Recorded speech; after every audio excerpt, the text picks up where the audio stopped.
Let's start in the region with MS Now reporter Josh Einiger in Dubai. Also with us, a pair of seasoned diplomats. MS Now international affairs analyst, former U.S. ambassador to Russia, Michael McFaul, and former U.S. ambassador to the UAE and former Assistant Secretary of State Barbara Leaf. Josh, a string of new attacks impacting the Strait of Hormuz and the global oil squeeze. What's the latest? Well, the latest, Anna, at 6 p.m. now on this evening in this sprawling city, and it's once again on edge. People, not where I am here, but people have been reporting hearing intercepts in the skies over parts of Dubai as this, air campaign continues to ramp up. Iran, however, has been seeming to be much more intentional about targeting specific infrastructure, critical infrastructure, especially around the Strait of Hormuz. You mentioned the lining of the strait with mines. They, right now, in the last couple of hours, have targeted not one, not two, but three individual cargo ships on one side or the other of the Strait of Hormuz. One of them was on fire. The crew had to abandon ship. Now, there are backup plans to using the strait, which controls or is the conduit for 20% of the world's crude oil. There is a pipeline here across the United Arab Emirates that was designed specifically to be able to bypass the strait, and it connects the region's largest oil refinery, which is west of Abu Dhabi, with a huge oil farm in the city of Fujairah, which is on the Gulf of Oman. It allows ships to come and pick up oil from that location and bypass the Strait of Hormuz. In the last 3 days, there have been attacks by Iran on both ends of that pipeline. The oil refinery was attacked yesterday. It has been taken offline by the government. And the oil farm at the end of the line on the Gulf of Oman had been attacked a couple of days before. It's not clear the extent of the damage, although, as I said, that oil refinery, which produces almost 1 million barrels of crude every day, has been taken offline. There is a second pipeline that crosses Saudi Arabia that has also been waiting for actually decades in that case to be needed in the event of a situation like this in the Strait of Hormuz. That takes the oil to the Red Sea, where obviously we've seen in the last couple of years with Iran-backed Houthi rebels, all kinds of issues on that waterway. So not a lot of great options for the oil industry as it watches the supply of oil globally become quite concerning and the prices skyrocket. Anna? Josh, is there any more insight into this floated U.S. plan to escort ships through the strait? So there's been a lot of talk about that, Anna, but obviously that has not been happening. I've spoken the last couple of days with a variety of shipping executives and experts in this region who say that it really isn't all that practical. In one reason, a U.S. frigate might not necessarily be able to protect a tanker against a swarm of drones any more than anybody else would.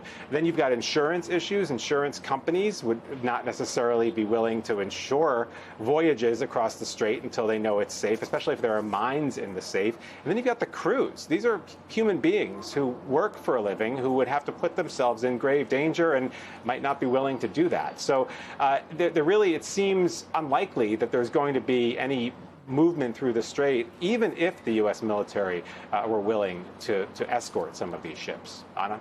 Josh Einiger, thank you for that reporting.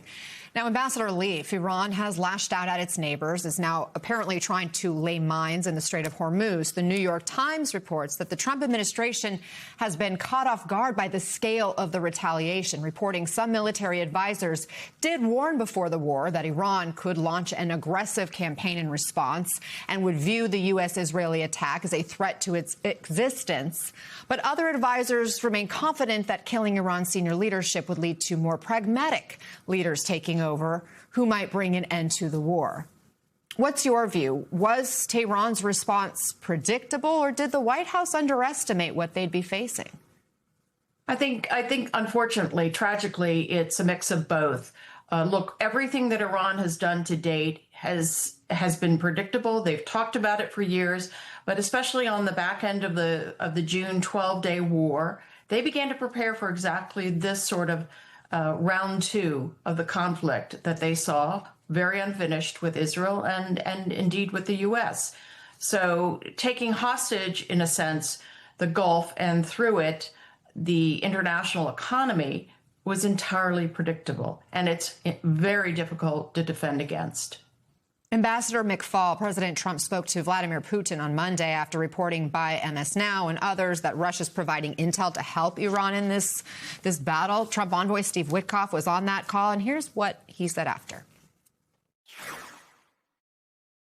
I can tell you that yesterday on the call with the president, the Russians said that they have not been sharing. That's what they said. So, you know, we can take them at their word, but they did say that. And yesterday morning,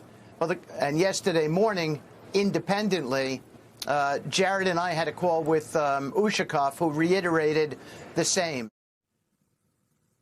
We can take them at their word. Do you buy that? Of course not. Vladimir Putin's been lying his entire career. The idea that anybody in the U.S. government would take his word, or Mr. Ushakov, the person he identified, Putin's foreign policy advisor, somebody I used to deal with on a daily basis when I worked in Moscow, at their word, it's insane. Doesn't he have intelligence? I assume Mr. Witkoff has the same briefings that the rest of the U.S. government has that leaked the intelligence about the Russian support for Iran, and that he didn't comment on that. But third, why is he on TV talking about this? What U.S. interest is advanced by the clip that you just played? What I see is a government that doesn't know what it's doing, has not figured out what the purpose of this war is, changes it every day, and is playing defense now on something where Russia very clearly is helping our enemy in this war, yet they're afraid to tell the truth about that because they seem quite confused about the entire purpose of this military operation, this war. A string of headlines is declaring Russia as the big winner of this war so far. Given everything we're seeing with the oil markets and in the Strait of Hormuz, how do you see it? So I think it's mixed. On the one hand, we see yet again, like in Syria, like in Venezuela, that Russia does not come to the aid of its allies and partners like Iran. So that, in that sense, I think is good news for us. Number two, whatever the political decision was to go to war, the execution of the plan by our armed forces has been extraordinary. That's a signal both to Moscow and Beijing about our capabilities. But in the short term, yes, oil prices have skyrocketed. That means Putin has more money to fight his war in Ukraine. And Russian oil doesn't go through the Strait of Hormuz that you've been talking about. They have other ways to do it. Therefore, in the short term, they've benefited. But in the long term, they also benefit from the narrative around the world. For many years, we, the United States, the Biden administration most certainly, has been talking about the illegitimate war that Putin launched without provocation vis-a-vis Ukraine.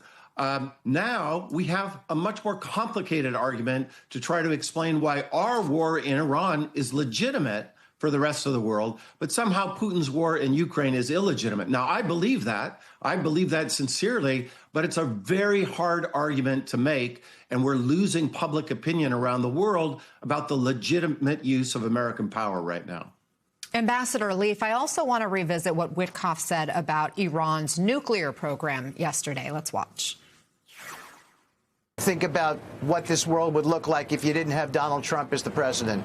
Because in a year, if you had someone who didn't have the courage to do this action, you'd have 30 or 40 nuclear bombs. And what would the world look like there? Is that claim grounded in reality? And what do you make of Witkoff's job performance? So, look, I mean, I have to go back to something really critical that Ambassador McFaul has laid out, which is the administration failing consistently to answer four questions: the why, the what, the how, the when, to the American people, but also to the partners who are on the front line receiving all these missiles and drone attacks, as well as partners in Asia, Europe, and finally, the enemy is listening to all of this. So, you know, why now? What was the threat? What are the war aims? How is the U.S. military going to achieve them? And when does this war end? So to the issue of the nuclear threat, it's interesting that that Special Envoy Witkoff mentioned this now, because it has disappeared completely from the administration's citing of the reasons that the U.S. is in the war now and what it's trying to achieve. And in fact, there are there are 400 kilograms of highly enriched uranium buried somewhere in Iran, and we are highly unlikely to get at those quantities of nearly weapons-grade uranium through military strikes. So I really, what's missing here at the front end was a sustained and serious diplomatic negotiating effort. And I have to say, I don't think the administration was serious at all on that front.